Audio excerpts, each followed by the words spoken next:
En esta presentación voy a exponer algunos resultados de la investigación que llevé a cabo para mi tesis doctoral en Chiapas, México.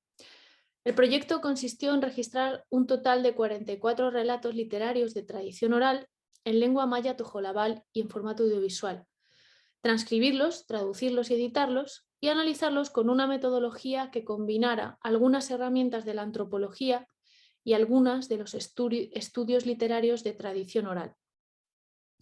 La antropología suele tratar los textos olvidando de alguna manera la forma, como si ésta no fuera significativa, como diría José Manuel Pedrosa, sin respetar a los textos en sí mismos, a veces reescribiéndolos y tratándolos como mera curiosidad divulgativa, en lugar de como una expresión específica de un arte colectivo.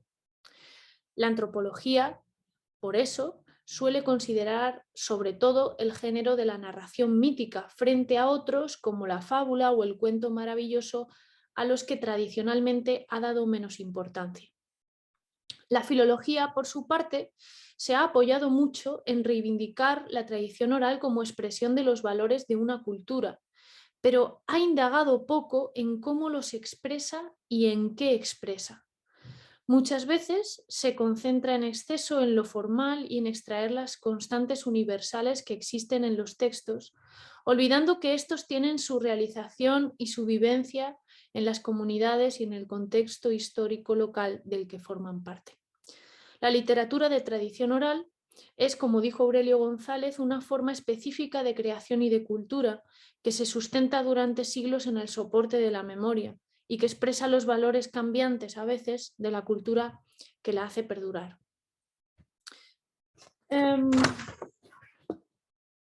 este trabajo analizamos dos textos pertenecientes a la narrativa de tradición oral maya tojolabal, un grupo etnolingüístico situado en el sureste de Chiapas que actualmente cuenta con aproximadamente 53.000 hablantes.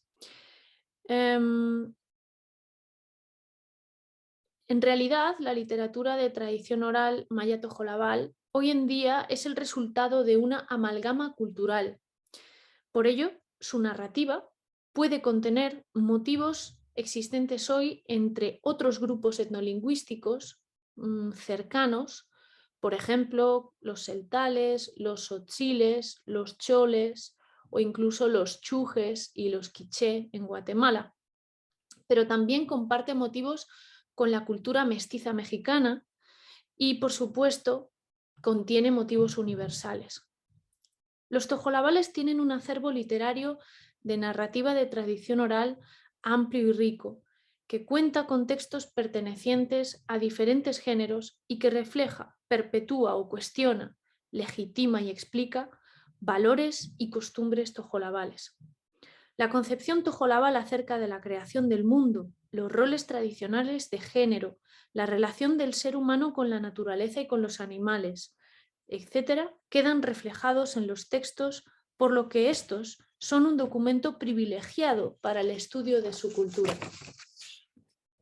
En este trabajo analizamos un texto que hemos titulado Los hermanos Rayo, a través de dos versiones que registré en la región tojolabal con el objetivo de alcanzar algunas conclusiones acerca de la naturaleza de estos personajes y haciendo especial hincapié en su corporalidad.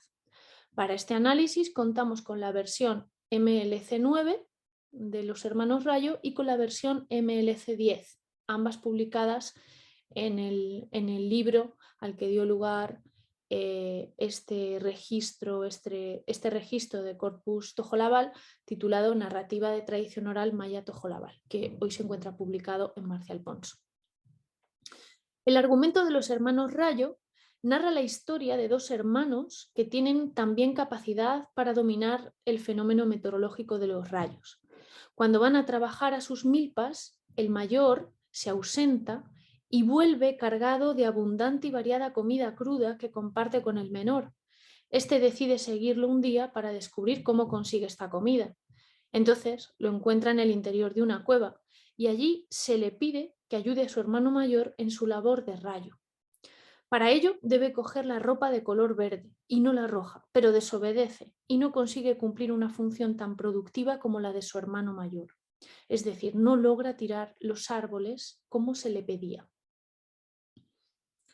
El personaje de los hombres rayos son a la vez personajes de esta narración literaria de tradición oral y también son personas que forman parte de las creencias de los tojolabales.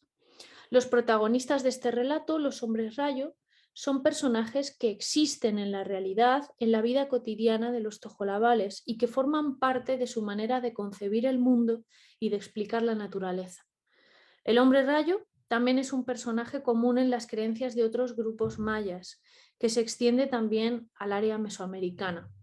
Según Ruth, ha sido incluido en varios estudios de este área y Esther Hermite lo incluye dentro del concepto de nahual. El nahualismo es un tema del que se han ocupado numerosos estudios que concuerdan en definirlo como, cito, el mago que cree transformarse en otro ser, fin de la cita, de Alfredo López Austin, Cuerpo humano e ideología. Y cito de nuevo, el nahual es un animal, aunque en el caso de los jefes sobrenaturales puede ser un fenómeno celeste como el rayo, el torbellino o un cometa. Un animal esencial para el bienestar humano. Proporciona al hombre energía para su supervivencia y determina los rasgos de su personalidad. Los destinos del individuo y de sus nahuales están íntimamente relacionados. Fin de la cita de López Austin. Un hombre rayo puede identificarse, según Ruth, desde su nacimiento, cito, por el hecho de nacer con un cierre defectuoso en la sutura sagital, situada entre los parietales, o con protusiones óseas craneales, lo que indica que aquel niño está destinado a convertirse en un vivo. Fin de la cita de Mario Humberto Ruth, Los legítimos hombres. Es decir, en una persona que ha recibido de Dios poderes especiales. En otras ocasiones, sin embargo, hace falta que otro vivo pueda identificarlo como tal. El hombre rayo puede utilizar su poder de muchas formas. Cito, mientras algunos de ellos los utilizan para ejercer el bien o simplemente para entretenerse, otros se han aliado con los personajes del inframundo para hacer daño. Fin de la cita de Mario Humberto Ruth.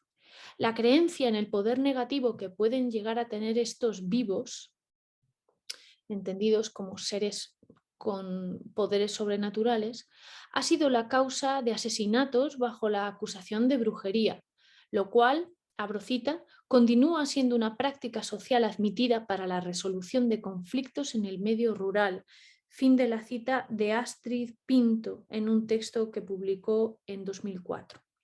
Con ello se prueba hasta qué punto está arraigada en la cultura la creencia en el poder de estas personas. Existen, según Ruth, dos tipos de rayos, el rayo verde o Yakshal Shawuk y el rayo seco o Takin Shawuk. Sin embargo, según las versiones con las que aquí trabajamos, el nombre de los personajes es rayo verde y su menor el rayo rojo. Según el autor, además de controlar la lluvia y anunciarla, el poder de los rayos reside en saber dónde se encuentran los gérmenes del maíz, del tomate y del frijol. Ruth señala en su etnografía que estos gérmenes son guardados en las cuevas por los hombres rayo de las comunidades y que se los roban unos a otros, llegando a disputas que se convierten en verdaderas tormentas eléctricas y que explican, cuando la hay, la escasez alimentaria. En las versiones con las que aquí hemos trabajado no existe indicio alguno que indique que los personajes sean los guardianes de los alimentos vitales de ningún alimento, pero lo cierto es que en ellas el hermano mayor obtiene la comida de la cueva, la que le lleva de forma abundante cada día a su hermano menor, lo cual sí podría leerse simbólicamente como una demostración de la posesión de cierto poder sobre la abundancia alimentaria. Según los datos recogidos por Lenkerdorf, cito, el hombre rayo vivifica el frijol y si no hay hombre rayo en una comunidad ya no producen bien nuestras milpas. El hombre rayo no dice que él es el rayo. No se sabe si todavía hay hombres rayo. Tal vez ya no los hay porque cosechamos poco. Fin de la cita de Lenkersdorf en su diccionario Tojolabal Castilla. En este sentido, los datos recogidos por el lingüista coinciden con la etnografía de Ruth y no entran en contradicción con las versiones aquí registradas. Sin embargo, el autor añade más adelante que hay dos clases de rayo, uno rojo y uno verde. El hombre rayo verde es aquel que reverdece las plantas, los árboles y que es principio de vida, y el hombre rayo rojo mata lo que toca. Es la clase de rayos que al caer sobre los árboles los queman y matan. Fin de la cita. Como vemos en este punto, los datos registrados por el autor no coinciden con los que podemos extraer de las versiones con las que aquí trabajamos, en las que ambos rayos, tanto el verde como el rojo, se dedican a partir árboles. Dado el prestigio del que gozan en la comunidad, los hombres rayo benéficos podrán llegar a ser considerados como integrantes de los, cito, más resistentes, de los que lo saben todo, se volverán principales. La investidura que le permitirá dirigir las romerías. Fin de la cita de Mario Humberto Ruz. Y tal investidura tan solo podrá ser ocupada por varones. En cuanto al cuerpo del hombre y del rayo. En el caso de las dos versiones que nos ocupan, no es fácil saber cuál es la relación que existe entre el cuerpo humano de los dos hermanos y su corporalidad física como rayos. Parece indudable que los hermanos rayo tienen cuerpo humano, pues según las versiones con las que aquí trabajamos, van a rozar, comen fruta y caña y visten camisas, cosas, todas ellas difíciles de imaginar en los rayos. En la versión MLC9 se nos explica incluso la posición corporal del menor cuando encuentra a su hermano dentro de la cueva. Se dice que está de pie. Cito el segmento 18 del texto donde dice: de ahí dicen que estaba de pie y le preguntó cuando ya estaba dentro. Fin de la cita. La camisa que los hermanos visten, suponemos que es la camisa tojolabal tradicional de manga larga, se convierte en un elemento esencial de su labor, pues el éxito de esta depende del color de la prenda. En MLC9 se nos muestra al hermano mayor indicando al hermano menor que sacudiendo las mangas de su camisa puede llegar a rajar la leña. Cito el segmento 37. ¿Cómo voy a rajar la leña con mi camisa?, dijo. Solo sacude las mangas de tu camisa y de ahí lo vas a conseguir. Vas a rajar la leña. Fin de la cita. Entendemos por sus palabras que el movimiento del cuerpo humano de los hermanos y el del fenómeno meteorológico suceden al mismo tiempo, como si estos fueran un reflejo y que por tanto no hay transformación, es decir, no hay abandono de la forma humana para adoptar una forma meteorológica, sino que ambas existen a la vez. Esto nos llevaría a pensar que el fenómeno meteorológico no es una entidad diferente que obedezca a una orden del hombre rayo, sino más bien es uno con este. Esta hipótesis se vería confirmada por el comentario que el hermano menor le hace al mayor cuando el primero no consigue rajar los árboles. Cito segmento 55 del texto. Es que yo me quedé enganchado, pues, refiriéndose a los árboles. Fin de la cita. Entendemos que el hermano menor se siente a sí mismo uno con el rayo, que se queda enganchado entre los árboles. De ser así, la naturaleza corpórea de ambos podría asimilarse a la que le explicaron a Esther Hermite sus informantes al preguntarles sobre la relación entre el brujo y el nahual. Afirmaron simplemente que no hay necesidad de ninguna orden de uno a otro, que no existe comunicación entre el individuo y el animal, que no se necesita proximidad física, que el individuo es el animal. Fin de la cita. El movimiento de la camisa al que se asimila el del rayo va acompañado, según el transmisor de MLC9, de una exclamación. Cito segmento 39. Dale a ese árbol de allí, dicen que dijo su hermano mayor. De ahí vas a ver lo que exclame yo, eso vas a exclamar tú. Fin de la cita. Esta exclamación es perfectamente asimilable al elemento del conjuro que aparece como herramienta para la magia en muchos textos de la narrativa tradicional universal. Por todo ello, podemos concluir que los hombres rayo poseen un cuerpo humano que no abandonan en ningún momento, pero tienen la capacidad semidivina, por eso se dice que son dioses en el texto MLC10, de ser uno con el fenómeno meteorológico, funcionando con él como un espejo. Esta relación de espejo-persona-fenómeno se encuentra también reflejada en los relatos que hablan sobre el hombre viento, que no nos da tiempo a analizar aquí, y que se asimilan en su mayor parte a la forma de ser del náhuatl. En conclusión, esta propuesta de análisis pretende ser un ejercicio de reivindicación de la narrativa de tradición oral como documento para el conocimiento antropológico de irrenunciable cotejo, al mismo nivel que los documentos de archivo lo son para la disciplina de la historia. La razón de su fiabilidad es que a lo largo de la performance el transmisor no es interrogado ni interrumpido, sino que desarrolla la historia de principio a fin según él quiere recrearla.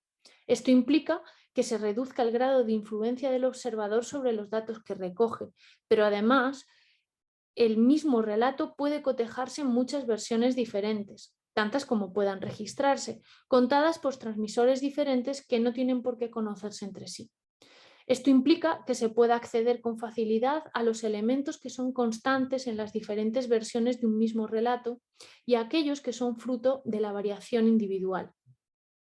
Es cierto que en términos generales, llegar a hacer afirmaciones acerca de la cultura con un método como este es enormemente lento. Sin embargo, de no ser así, podríamos caer en el tipo de antropología que Alban Bensa llama pensador ventrílocuo, aquel que habla en nombre de determinados grupos culturales sin citar a prueba alguna de la generalidad del grupo al que adjudica esas palabras.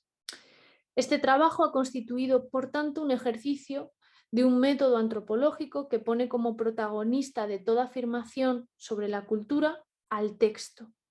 El texto que más o menos libremente ofrece el transmisor o los transmisores a través de su acervo literario de narrativa de tradición oral.